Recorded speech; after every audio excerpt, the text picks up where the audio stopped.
My position here is the head brewer of the Whistler Brewing Company, or the brew house supervisor. I've been with the company since May of '06, so coming on 9 years very shortly.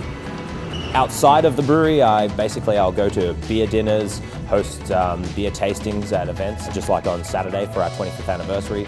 We made the Foxtail Red Session Ale. We did the full release at the Longhorn and here at the Tap House, and we don't have any left. So that was pretty good. Here I do all of the ordering for the materials, packaging materials, raw materials. I schedule my crew. I work with Colin, our general ops manager, to make sure we have a production schedule that we keep to. Outside of that, keeping the brewery spick and span and clean and making sure we have good tasty beer. Right behind me here we have our mash tun and lauter tun. This is where we mix in the brewing water with our grain from up top, so this is where we mash in. This is basically just like a glorified porridge, and during this process this is where the starches are converted into fermentable and unfermentable sugars by the enzymes found in the grain.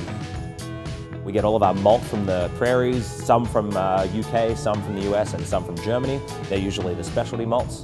Mashing takes about 2.5 hours. Beautiful thing with this is we don't have to move the mash, we just turn off the rakes that are moving in there. We'll siphon that liquid through these valves here. They're our lautering valves. This tank right below me here is the sparge tank, or the hot liquor tank. We rain hot water down on the grain about 76 degrees Celsius. That washes the grain free of all the color and the sugars that we created in the mashing process. And after that we go boil. This is our brewing kettle and whirlpool. This is where we boil our wort to sanitize the liquid. As well, this is where we add our hops. So we'll add our bittering hops at the beginning of the boil and the middle of the boil, leave some residual flavors from the middle of the boil, and then finally at the end of the boil, that's when we put in all the aromatic hops. So after that, we'll extract the wort out the bottom, send it back in on the side, and that allows the wort to go in a whirlpool motion, and all of the hop particles that we put in during the boil, they will all go to the center and drop to the bottom, effectively clarifying the wort. And after that, we'll take that wort out and send it through the heat exchanger. Here we have a cylindrical conical fermenting tank, or a uni tank. It allows us to ferment our beer and age our beer in one vessel.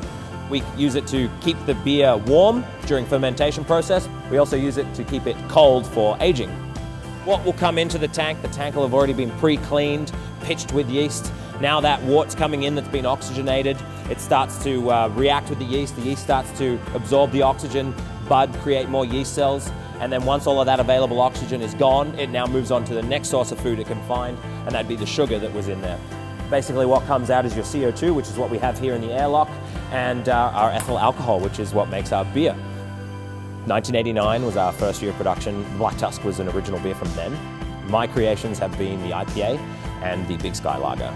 When I took the job, I was like, do I get to have some recipe development? Because that's the fun part.